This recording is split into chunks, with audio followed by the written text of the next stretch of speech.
Thanks for taking the time to join us with today's webinar. This is Amy from Planta Dental, and today we'll have a webinar lectured by our speaker, Dr. Erika Diaz. And for today's webinar, it will last for 45 minutes to 60 minutes. If you have any questions, you can write in the comment section. The speaker will answer the question for you. Now let's get started and welcome Dr. Erika Diaz. Gracias. Thank you very much, Amy. Thank you all for being here.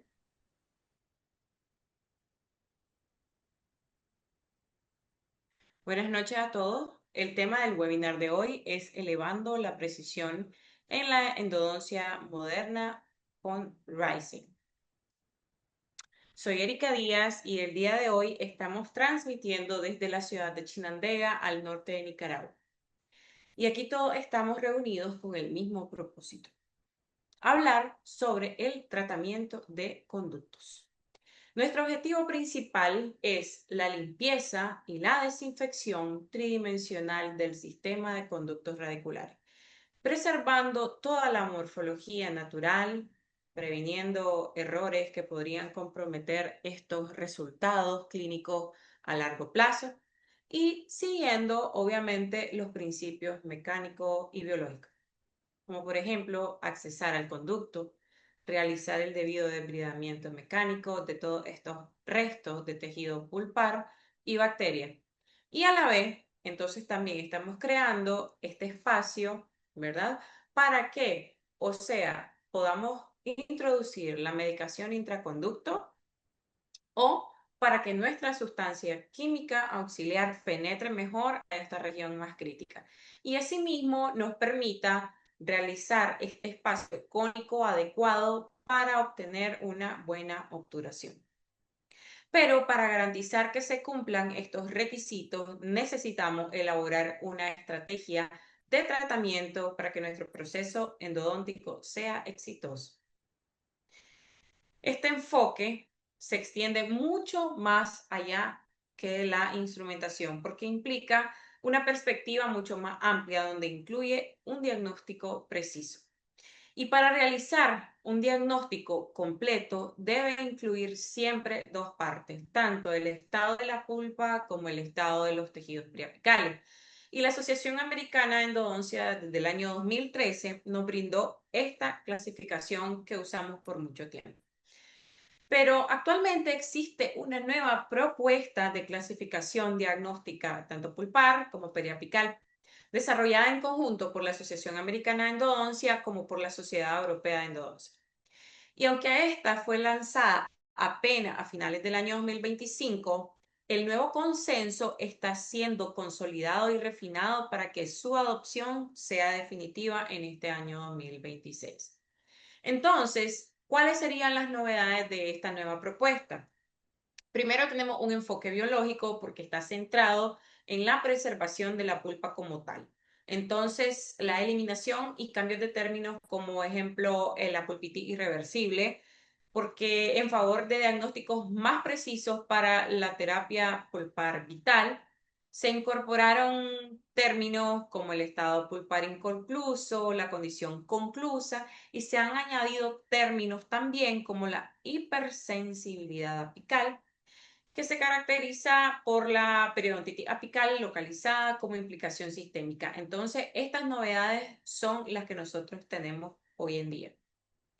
Para entrar de lleno entonces y enfocarnos en los siguientes pasos, primero tenemos el acceso. Segundo, tenemos la instrumentación conservando los principios de Schilder. Y por último, pero no menos importante, también tenemos la restauración final, que es la que nos va a devolver la función. A continuación vamos a hablar de cada uno de ellos. El acceso tradicionalmente implicaba la remoción completa de ese techo de la cámara pulpar, así como lo vemos en esta imagen, lo que proporcionaba ese acceso en línea recta al orificio de los conductos que van obviamente directo al ápice, seguido también, lógico, de mucha remoción de dentina. En aquel entonces lo hacíamos, ¿se acuerdan? Con ayuda de la Gates, incluso a veces usaban hasta las pisos. Pero nos encontramos frente a una ruptura de paradigma, porque la odontología ha sufrido una evolución muy clara en varios ámbitos. Pasamos de los enfoques tradicionales, como mencionamos, donde abríamos demasiado y usábamos unas conicidades enormes de 0,6, 0,8, que eran mucho más agresivas, y ahora tenemos enfoque en los que priorizamos la preservación de esta estructura. Como podemos observar en esta imagen, existen diferentes tipos de acceso. Los conservadores, los ultraconservadores, los que son a través de restauraciones, a través de carie, y los truss.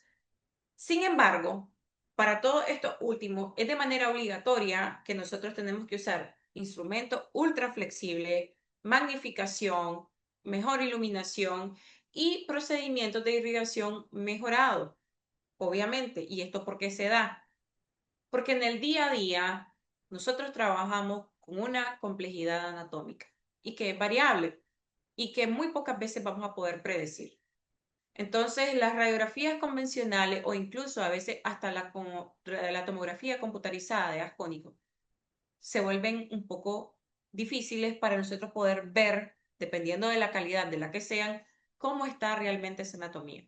Las ramificaciones, los conductos accesorios, las variaciones muy sutiles, la topografía de los forámenes, que si hubo o no reabsorción de esa estructura radicular, incluso calcificaciones de los conductos. Y en diferentes anatomías, como esta que les estoy poniendo en esta imagen, obtenida del libro del doctor Helio López y del profesor José Siqueira Jr., vemos la presencia de microorganismos. Observen el micro y el macro. ¿Cómo se ve? Se ve que está llena de biofilm en esos istmos donde los instrumentos jamás van a poder accesar. Y es aquí donde nos debemos de ayudar con equipos como el Actor One Pro para agitar estas sustancias químicas auxiliares y ayudarnos a disminuir toda esa carga bacteriana, ya que numerosos estudios nos han demostrado que la instrumentación y la irrigación son altamente efectivas, que reducen esa carga bacteriana incluso del 95 al 99%. Pero también tenemos desafíos en la irrigación. Primero, remover el smear layer. Segundo, la limpieza de áreas no instrumentadas, como lo vimos. Y tercero, la acción sobre ese biofilm bacteriano. Y como toda en la vida, la desventaja sería una mínima erosión, pero todavía sigue siendo seguro para el paciente. Ahora bien, haciendo un paréntesis, porque estamos hablando de acceso y obviamente el acceso lleva ya irrigación, debemos de tener cuidado con esa dentina que nosotros estamos irrigando. ¿Por qué? ¿Por qué es tan importante esto? Desde el año 2015 ya teníamos un término propuesto por Luca de Rose, donde nos hablaba de sellar esos accesos endodónticos de manera inmediata, ¿verdad? ¿Por qué? Protegiendo esta dentina de todas estas sustancias auxiliares que usamos en endodoncia, porque la contaminamos, vamos a tener que repreparar desde 500 a 600 micrómetros para obtener una nueva dentina. Entonces, imagínense en aquellos casos donde nosotros tenemos una gran destrucción de esa estructura, de esos órganos dentales, si no protegemos la dentina, porque obviamente cuando queramos hacer adhesión no va a ser suficiente, entonces vamos a tener que destruirla todavía más. ¿Y qué encontró Luca en este artículo? Vemos como resultado entonces que el sellado dentinario previo al tratamiento de conductos tuvo una mejor adaptación interna en comparación al sellado dentinario tardío, o sea, después de hecha la endodoncia. También con eso se impidió que el hipoclorito de sodio no removiera toda esa parte proteica, o sea, el colágeno que se encuentra dentro de la dentina, ofreciendo un mejor resultado de resistencia de unión. Y tercero, el hipoclorito no degrada solo a la dentina, señores, sino que también degrada al esmalte. Entonces, por eso necesitamos proteger toda esta área, porque nos ofrecen una mayor seguridad para la adhesión. Pero ya en el año 2021, Pascal Mañé, Marco Carvalho y su esposa Priscila, junto con el doctor Carlos Estrella, propusieron una nueva terminología. Le llamaron IPDS a este proceso, sellado dentinario inmediato preendodóntico. Entendida esta parte, cerrando este paréntesis de por qué debemos protegerla, seguimos. Bien, pero como todo en la vida, siempre tratamos de equilibrar las cosas y poner en una balanza las diversas perspectivas que nosotros tenemos, porque sí es verdad que al realizar esos accesos ultra mega conservadores y trust, van a reducir obviamente ese desgaste excesivo de la dentina hasta en un 60%. Vamos a conservarla, es bueno, sí es bueno, pero también existe un límite. ¿Y cuál sería ese límite? Esas complicaciones que nosotros tenemos, que serían omitir conductos, desviaciones o fracturas de ese instrumental, porque no vamos a poder localizarlo bien, no vamos a poder ver bien. Lo otro sería no eliminar bien esos restos de tejidos pulpares, detritos, sangre, material de obturación. ¿Y qué va a pasar? Va a cambiar de color el diente y va a favorecer también un crecimiento bacteriano. Y queramos o no, nosotros podemos encontrar un punto medio sin ampliar tanto ni abrir poco, porque generalmente dientes así, como el que ustedes están viendo en esta imagen, son los que generalmente nos llega aquí a nosotros. Esta es nuestra realidad. Dientes con gran pérdida estructural, tanto por caries, porque ya tuvieron una intervención previa, porque tuvieron una fractura, en fin, están comprometida su función a largo plazo. Y estos dientes tratados endodonticamente, ya sea que les hagamos un acceso muy pequeño o un acceso grande, van a tener una característica, que es el comportamiento biomecánico. Va a ser totalmente alterado. ¿Por qué? Porque va a haber pérdida de presión hidrostática intrapulpar y la consiguiente pérdida de esa agua libre en dentina. Entonces, independientemente, obviamente, de ese tamaño, va a ser imprescindible la cantidad de dentina que nosotros vamos a tener que conservar. Esa dentina, a ese nivel, nosotros le llamamos dentina pericervical. Se define como esta dentina que está adyacente a la cresta ósea, sea 4 milímetros hacia coronal y 4 milímetros hacia apical. Básicamente esta es la distancia que la gran mayoría usamos. Y esta zona es la que conecta mecánicamente tanto la corona como las raíces. Entonces, por lo tanto, ella va a soportar y disponer las fuerzas masticatorias. Por eso es crítica para la resistencia a la fractura.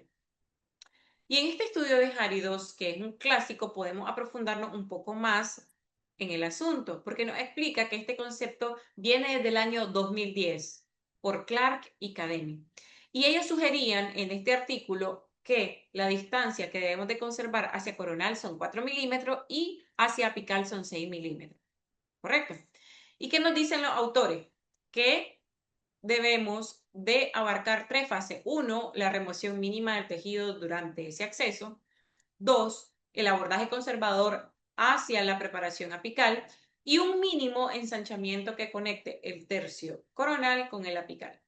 Entonces, una vez que conservamos este tejido, al realizar el acceso procedemos a la siguiente estrategia, que sería la instrumentación. ¿Y por qué instrumentamos nosotros?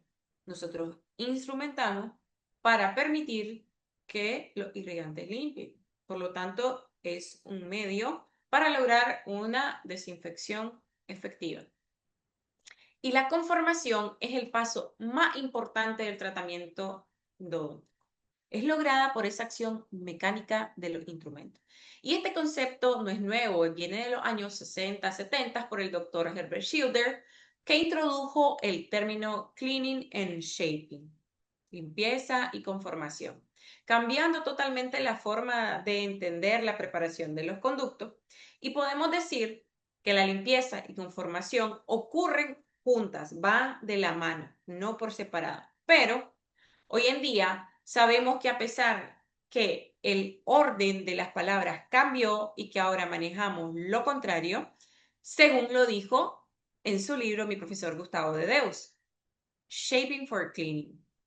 La idea es la misma, porque pues entrar al conducto para conformar facilita la limpieza del mismo. Punto. Se busca que tengamos esa conicidad continua para mejorar la obturación. Y en pro de mejorar a lo largo de los años, hemos tenido diversas opciones en el mercado. Los instrumentos para la preparación de conductos radiculares se pueden clasificar según múltiples criterios: fecha de introducción, geometría, sección transversal, punta, conicidad, ángulo helicoidal, aleación del NITI, proceso de fabricación y cinemática de activación. Sin embargo, una clasificación más completa divide los instrumentos en generaciones, según la evolución de sus componentes y diseños, así como lo describe Hapasalo y Shen en el Endodontic Topics para una comprensión mucho más fácil de este tema. Entonces, yo hice, basada en esta gráfica que está en el libro del doctor Dedeus, hice la traducción con estos esquemas para que nosotros entendamos qué consiste cada generación. Entonces tenemos la primera generación llamada los patriarcas, que aparece en los años 90 y se centra en hablar más que todo de la geometría de los instrumentos. La segunda generación, llamada metalúrgica, se dieron cuenta de todos los problemas que surgieron en la generación anterior, como las múltiples fracturas, y agregaron tratamientos superficiales como el electropulido, por lo tanto tenían un corte activo con una mayor eficiencia. Siguiendo la misma evolución, surge en el 2007 la tercera generación con tratamientos térmicos y metalurgia avanzada. Ahí llegan las ligas M y las CM. Y también entra la fase R, como la Twisted Fire, entre otros que empezaron a popularizarse debido al alambre M. Aparece la cuarta generación llamada cinemática en el año 2008. Ya no solo nosotros teníamos un movimiento rotatorio continuo de 360 grados, sino que surge el movimiento reciprocante. O sea, ya tenemos una rotación en contra del sentido horario. Surgen sistemas de lima única, donde hay menor riesgo de fractura, preparaciones rápidas, pero aquí influye mucho ya también el uso del motor y la capacidad que éste tenga. Y por último tenemos la quinta generación con diseño offset. ¿Qué significa esto? Que el centro de rotación es descentrado, o sea, no está en el centro, está al lado, provocando un menor contacto, ¿verdad?, del instrumento con la dentina y chances más bajas de que este instrumento se estrese. Pero en este año 2026, casualmente el día de ayer, sale el artículo ya publicado en redes sociales del grupo del doctor Emmanuel Silva, donde nos ofrece esta revisión y sintetiza la evidencia actual, ¿verdad?, de tanto de laboratorio como clínica de los instrumentos endodónticos contemporáneos. Entonces veamos qué encontraron. Los instrumentos modernos de níquel titanio, por ejemplo el M-Wire, Gold y Blue, ofrecen una flexibilidad y resistencia a la fatiga cíclica superiores a las de las aleaciones convencionales, lo que permite una preparación del conducto más segura y predecible. Los sistemas rotatorios continuos suelen lograr un mejor centrado del conducto y menor transporte que los sistemas recíprocos. Y en este cuadro, él resume todo lo abordado. Empezando, si ustedes se fijan, a su lado izquierdo de la pantalla, en la parte superior, por ahí empieza, en el año 1988, cuando se descubre el níquel titanio por Walliam. Hasta el cierre de todo ese ciclo, también en la parte izquierda inferior, vemos que del 2021 hasta la actualidad, las limas siguen ese curso de evolución y ahora tienen un abordaje conservador, donde se desarrollan instrumentos enfocados en tapers menores, en una refinada sección transversal, para preservar mayor estructura dental. Y él termina este artículo diciendo que los clínicos, nosotros clínicos, debemos integrar este conocimiento de las propiedades de las aleaciones, sus diferentes diseños y sus mecanismos de falla para poder manejar mucho mejor la seguridad y la eficacia de los instrumentos. Entonces nosotros vivimos actualmente en un momento muy clave de la odontología en general, no solo para la endodoncia, porque todo ahora es mínimamente invasivo, desde las preparaciones cavitarias a los abordajes quirúrgicos. Nuestro objetivo máximo en endodoncia es preservar esa dentina que hablamos anteriormente. Esta dentina usando sistemas con conicidades menores, cantidad de limas también inferior, ampliaciones foraminales mínimo 25-30 para que pueda facilitar así la irrigación y por lo tanto confiar más en esta limpieza química. Y bajo esta nueva premisa es que surge en el mercado, esta nueva liga en el mercado de Fanta Dental en conjunto con el doctor Emre de Turquía, desarrollaron la tecnología ProWire, algo único en el mercado, nunca antes visto, no posee una liga cualquiera de níquel titanio, porque su potencia viene de toda esa tecnología alojada en las moléculas del interior de la liga ProWire, conocida este sistema como Rising. Para entenderlo mejor, la casa comercial Fanta Dental tiene a disposición diferentes tratamientos térmicos para las ligas de níquel titanio.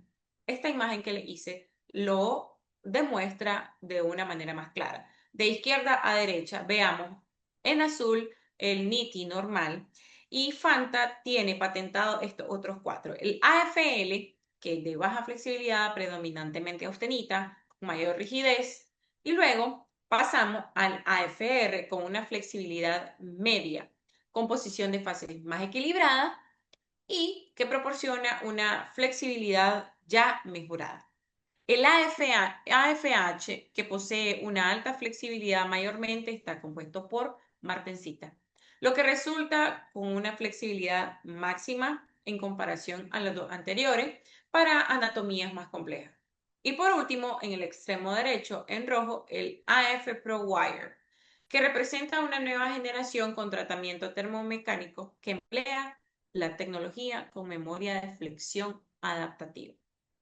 Este proceso da como resultado una estructura metalúrgica trifásica. ¿En qué consiste entonces esta metalurgia adaptativa? Se refiere a una combinación de tres aleaciones. La fase austenítica, que es la fase de alta temperatura, los átomos tienen una estructura cúbica que hace que la lima sea más rígida y tenga memoria de forma. La fase martensita es la fase de baja temperatura o inducida por calor. Los átomos tienen una estructura monoclínica que hace que esta lima sea muy flexible, blanda y fácil de deformar sin que se rompa rápidamente. La fase R o romboédrica es una fase que se encuentra intermedia entre esas dos. Ofrece, por tanto, un equilibrio. ¿Por qué? Porque es más flexible que la austenita, pero mantiene cierta capacidad de corte. Permite entonces que la lima se fabrique por torsión en lugar de que por desgaste.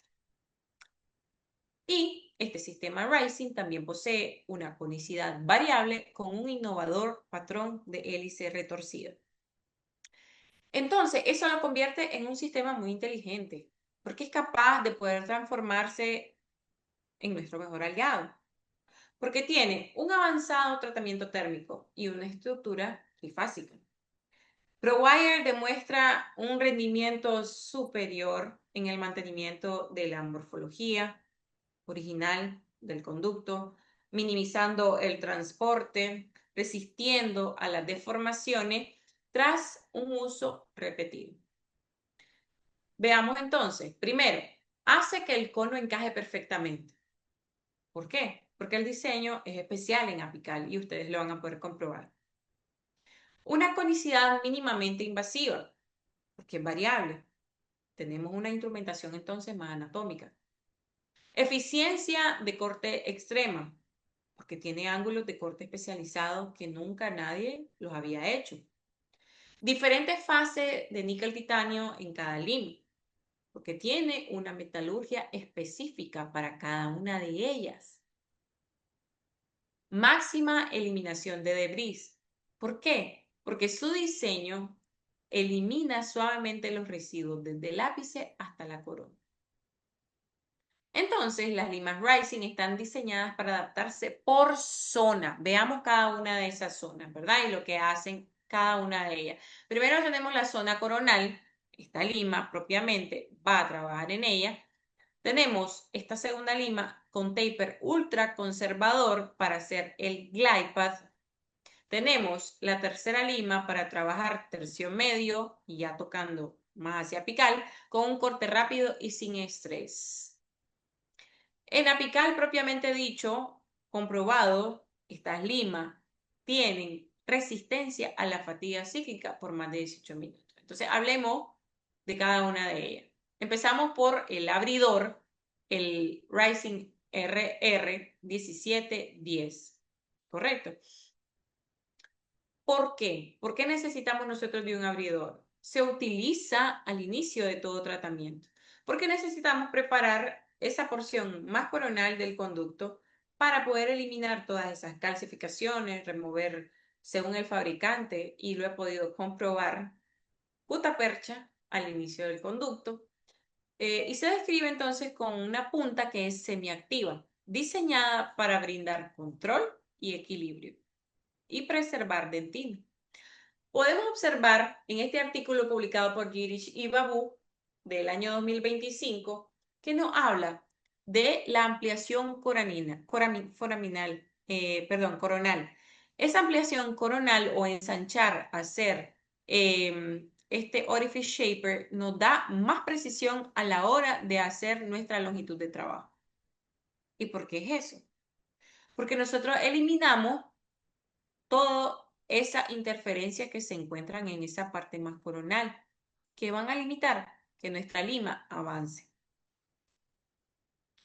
Pero, ¿será que siempre yo debo ensanchar? ¿Será que yo siempre debo de usar un abridor?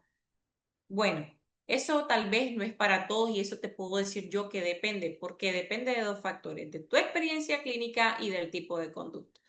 ¿Por qué? Porque si sos un clínico que se siente muy seguro de poder realizar un tratamiento de conductos porque ya llevas muchos años siendo especialista, entonces puedes saltarte esta parte. Pero si ya sos un profesional que está empezando su vida clínica, yo te sugiero que empeces usando las Orifice Shaper, que siempre usé estas limas de preparo coronal.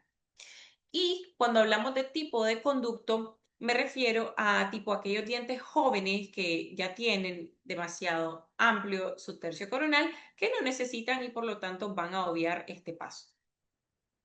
Otro punto importante que podemos observar en estas imágenes obtenidas del libro Shaping for Cleaning de Dedeus es que los abridores asociados al glide path van a ser lo mejor. ¿Por qué? Porque para nosotros poder accesar a regiones donde se encuentren curvaturas, necesitamos a veces hacer una precurvatura en nuestros instrumentos de glide path. ¿Y cómo entonces podemos hacer para que esa curvatura que nosotros le hicimos al instrumento no se pierda? Simple, tenemos que usar abridores, tenemos que ampliar en coronal, como lo hizo el doctor en estas imágenes. Si se fijan en la imagen B, eliminan todas las interferencias que habían en el tercio coronal para que la lima en C, en D, E y F ya pueda pasar por la interferencia, ¿correcto? Y no hayan desvíos. Bien, así lo vemos entonces desde este punto de vista más didáctico. Tenemos un micro glide path que sería la exploración y la patencia con limas manuales, y tenemos también el glide path y el Shaper for Clinic propiamente, que es donde vamos a usar las limas de conformación. Para concluir este raciocinio, no debemos de olvidarnos que a pesar de todos estos avances que tenemos con las limas y sus ligas, debemos de recordar que hay complejidades anatómicas. Y estas imágenes en 3D muestran cortes transversales de 3 primeros molares superiores que están calcificados. A su izquierda se pueden fijar que hay una flecha amarilla donde tenemos esas calcificaciones. Y en estos cortes que ya son transversales de la imagen derecha, ustedes pueden observar allí también que están las imágenes donde están en rojito. ¿Correcto? Entonces son interferencias que vamos a obtener. Continuando con la secuencia, tenemos el Rising R1 con un tamaño 13 o una conicidad 0,3. ¿Por qué? Funciona este instrumento como glide path. porque él une los esfuerzos de una lima manual a una lima mecanizada. Y recordemos que este sistema tiene una sección transversal variable, lo que hace de esta lima única. Créanme, es única. Rising R1 es preciosa. Y hablamos ya de apertura y de glide path y ahora vamos a concentrarnos en lo que es el shaping, en lo que es la conformación del conducto radicular como tal con las R2, R3 y R4. Hablemos de la Rising R2 con un tamaño 25 y conicidad 0,4. También se adapta fácilmente a los conductos y ustedes pueden realizar las instrumentaciones en ciertos casos con ellas, como lo vamos a ver más adelante. Tenemos la Rising R3, tamaño 30, conicidad 0,4, para completar sus casos con una forma mucho más eficiente. Y el Rising R4, 28, con una conicidad 0,5. Esta se trata de una lima más inteligente e intermediaria, porque es un as bajo la manga que trabaja eliminando todas las interferencias que pudieron haber quedado al usar la última lima de conformación, que era la 30. Y veamos por qué. El fabricante estaba un poco preocupado con el uso de este sistema, que si nosotros le íbamos a sacar el mayor provecho a ello. Entonces, él ya nos proporciona estas imágenes para que podamos nosotros adecuarla a nuestros casos clínicos. Por ejemplo, para conductos fáciles, recto, único, premolares y sin curvatura, tenemos primero el abridor, el RR, usamos solo en el tercio coronal, hacemos la irrigación, usamos la lima manual 10, de nuevo irrigación, usamos el shaper R2, de nuevo irrigación, y para que nuestro cono quede bien adaptado y tenga un buen back, hacemos el uso de la R4. Tenemos los conductos medios, como son los premolares, molares y pequeñas curvaturas. Hacemos siempre el uso del abridor, irrigación, lima manual, irrigación, R1, irrigación, R2. Conductos moderados, conductos curvos, premolares, molares, anatomías moderadas, ahí ya va a entrar un poco diferente la situación, porque aparte de todos los otros, vamos a usar por último la R3. Y por último, tenemos los conductos difíciles con curvaturas severas, conductos calcificados. Tenemos la variante de usar la R3 o la R4 en estos conductos difíciles. Pero también tenemos conductos extremos, curvaturas con 90 grados, dobles curvaturas, conductos en S, donde va a tener que ser al revés. Abridor, irrigación, lima manual 10, irrigación, R1, irrigación, R2, irrigación. En ese momento entonces vamos a tener que usar la R4. Y para finalizar, podemos usar la R3. Veamos aquí entonces en la práctica cómo sería su uso. En este bloque de diente de resina, que es más fácil para que ustedes lo puedan apreciar, hacemos primero un scouting, una exploración con una lima 10. Colocamos entonces la velocidad en nuestro motor de preferencia. El fabricante sugiere que son 450 revoluciones por minuto con un torque de 2,5 newton. Usamos primero nuestro abridor, el Rising RR 1710. Hacemos un glide path manual. Volvemos a irrigar. Y usamos entonces el glide path R1. Observen que ahí estoy doblando las limas para que ustedes puedan apreciar la facilidad con la que ellas se doblan. En este momento estamos usando la R2. Vean y observen también. Irrigamos. Vamos a la R3 hasta longitud de trabajo.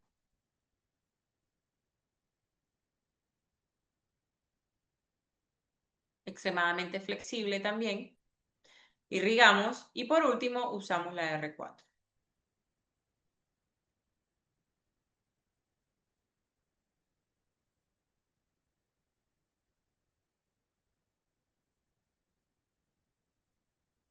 Observemos entonces en el modelo, estas imágenes fueron tomadas con el microscopio de Fanta. Como ustedes pueden observar, hubo una conformación perfecta, sin desvíos.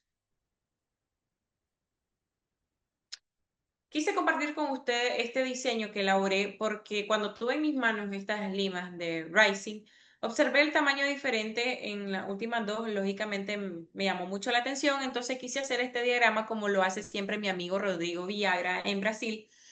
Y quiero que se enfoquen en la diferencia en estas dos últimas limas, por favor, más adelante. Primero, hacemos la exploración, como lo vimos en el video inicial, con una lima 10, un pre-flaring o abridor con nuestra Orifice Shaper RR.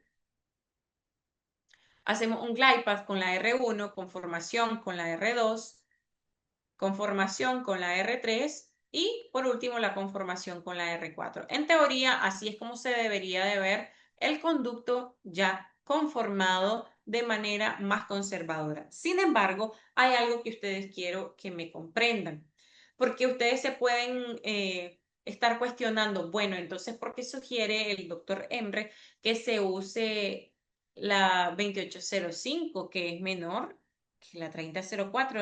A veces podemos pensar que no tiene lógica, pero quiero que vean esto a continuación.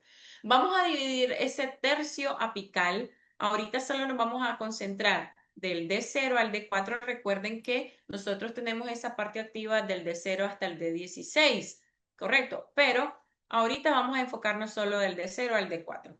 En el D0 agarramos nosotros la lima R3, que sería la 3004, iniciamos, como es una lima 30, en el D0 30, en el D1 34, en el D2 38, en el D3 42 y en el D4 46. Y así sucesivamente si hubiéramos seguido realizándola hasta el D16.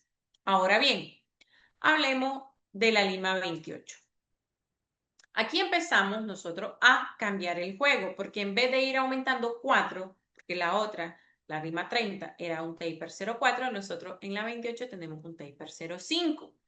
Entonces, empezamos el de 0 con el 0,28, aumentamos 5 en el de 1, sería 0,33. Hasta ahí todavía nosotros no hemos tocado las paredes del conducto que ya habían sido instrumentadas con el 30, ¿correcto?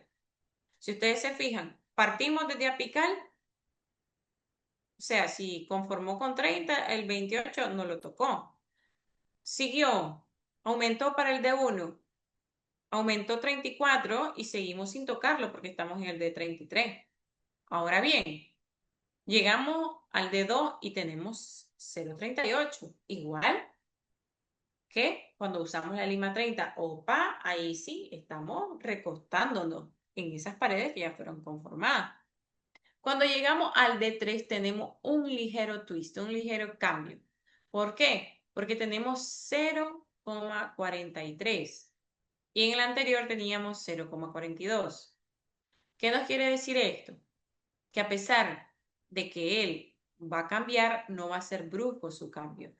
Y cuando llegamos al D4 tenemos 0,48. Aquí sí va a ser un poco de conformación, pero todavía no es significativo. ¿En qué influye eso? ¿Cuál es el objetivo del fabricante? Recuerden que cuando nosotros estamos instrumentando, estamos desgastando dentina. Y querramos o no, ella se puede ir acumulando en el tercio apical. ¿Correcto? Entonces, lo que el fabricante quiere y sugiere con esta lima es poder arrastrar toda esa dentina que pudo haber quedado ahí acumulada, esos debris que nosotros causamos, y que se puedan ir, obviamente, optimizados por una buena irrigación. ¿Correcto? Entonces, esta lima no es tanto para dar conicidad, no es para poder optimizar esa conformación que ya se había hecho antes y que nuestro cono quede muy bien adaptado al final. ¿Correcto? Bien.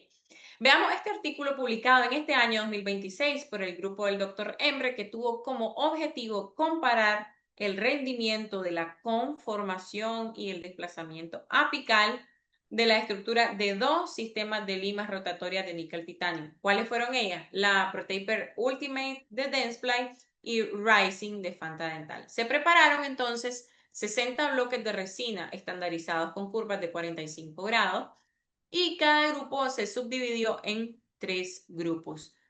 ¿Qué vieron ellos? Números de uso, esterilizaciones, que fueron 3 ciclos, que si estaba centrado, que si había desplazamiento.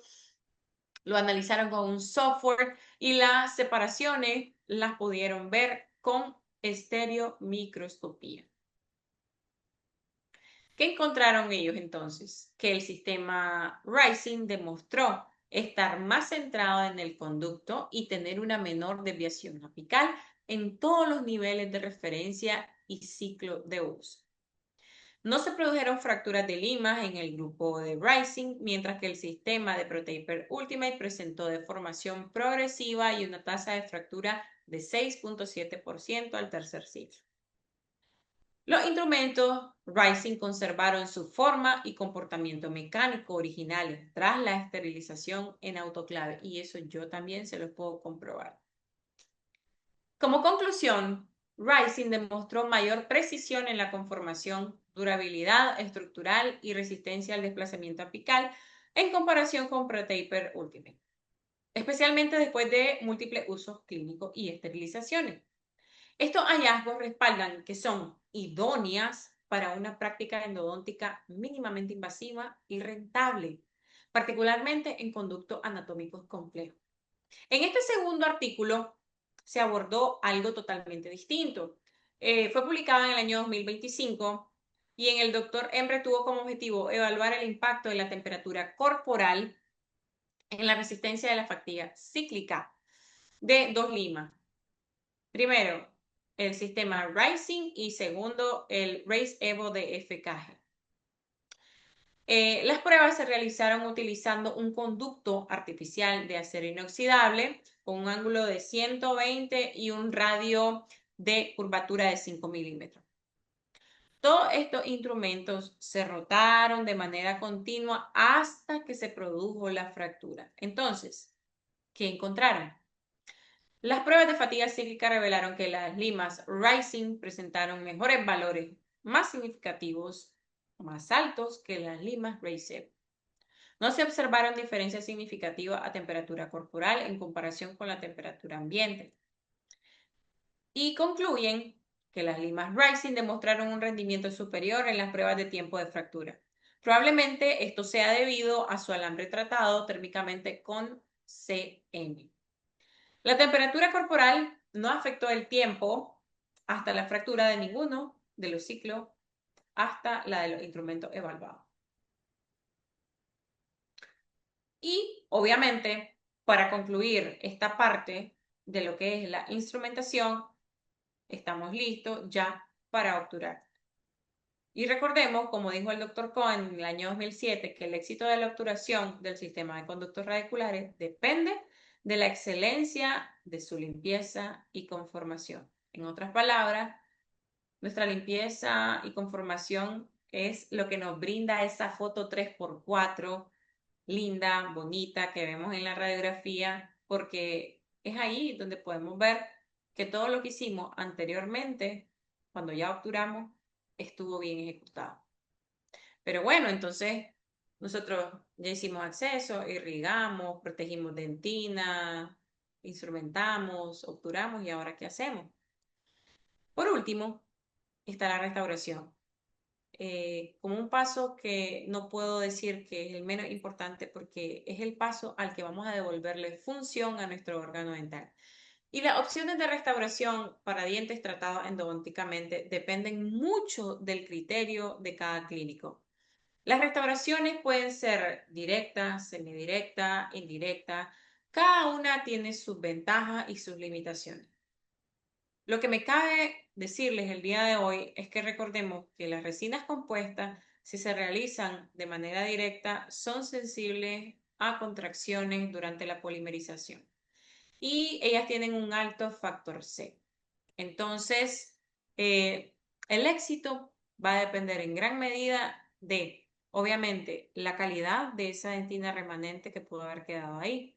Si tenemos también una poca estructura, generamos entonces más estrés de contracción al querer colocar más resina. de querer hacerla de manera directa. Entonces, eso va a quedar a criterio de cada clínico. Pero sí podemos afirmar, como dice el doctor Carlos Estrella en su libro Ciencia Endodóntica, que la restauración posterior a la endodoncia tiene un impacto directo en el pronóstico y éxito en la morbimortalidad de la pieza dental. A continuación, vamos a ver los casos clínicos para ver cómo funciona en la práctica este sistema. Tenemos el órgano dental número 45 que está previamente tratado y observamos una subobturación y restauración con filtración. Procedemos a realizar el acceso, eliminamos la gutapercha con las limas AF Retreatment de Fanta. Luego procedemos a hacer un micro glide path y medimos la longitud con localizador apical. Veamos entonces, una vez que tenemos esto, empleamos aquí de nuevo las limas Rising. Iniciamos con nuestro opener RR para ampliar la parte más coronal. Vamos con el glide path con nuestra lima 1303. Vamos a la conformación propiamente dicha con la 2504 y después a la 3004. Observen ahí en ese momento cómo sale aquella gutapercha que había quedado atrapada en la radiografía anterior cuando yo uso la lima 3004. Pueden observar que al utilizar yo por último la lima 2805, después compruebo el talkback que tengo con el cono de gutapercha.